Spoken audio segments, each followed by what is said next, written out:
Шопоковтан жери 8 сотық болған үй сатуға шықты. Бұл жерде жаңы салынып жатқан ушундай үйі. Времянка плюс бұл жақта дағы жашаганга үйі дағы бар екен. Жақшы жери газ бар, туғандар. Электроэнергия сулары бар. Көчөдө эле могу жерден бир аз жүргөндө тупик болуп бүтөт. Ашыкча машина жүрбөгөн, тынч сонун жерде жайгашкан. Собственник менен байланышасыздар. Сатылуучу үй Шопоков шаарында жайгашкан. Сиздер бар үчүн Шопоковдун центральный көчөсү жана Ленина көчөсүнүн билесиздер.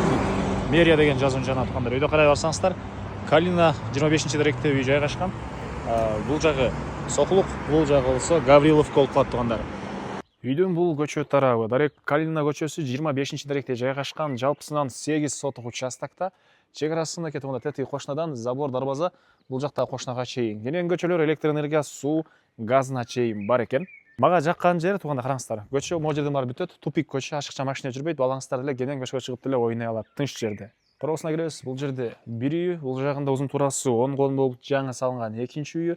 Бул жакта времянкасына чейин бар. Алдарында машина койгонго жай стяжка болгон. Үйдүн арт тарабында да кенен бош жери, ар жагында кошумча курулуш же жер жемиш башка кылып деле колдонсоңуздар болот. Жаңы салынган үй толук турда кызыл кирпичтен салынган, сейсма пояс колоналары куюлган. Киргенде коридор. Коридордон бул жактагы 2 бөлмөгө өтүп кете алабыз.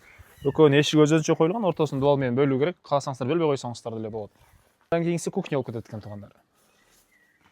Бул жакта болсо чоң зал болот экен.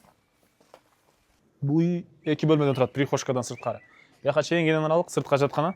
Үйдүн түндүк тарабынан да кошунага чейин ушунча аралык. Арт тарабын өтөбүз, бул үйдүн батыш тарабы, бул үйдүн түндүк тарабы. Бул жагында кенен ушунча дагы бош жери. Андан тугандар караңыздар, мына шифр менен түз ары карай кетет, тиги бактарга чейин болуп, мына өйдө жагында бул теректерге чейин болуп калган чегарасы. Бул жагында жер жемиш, бак, шак кылсаңыздар кенен болот. Керек документтер полный бар. Мектеп, балабакчылар деле тугандар бар экен. Басы $85,000 сурап отур. Дагы бир аз содалашып сүйлөшөбүз дейт. Номер 0707 98 01 50. Жери 4 сотук, 5 сотук болгон, толук бүткөн, жаңы бүткөн үйлөргө дагы алмашуу жолу каралат экен тугандар.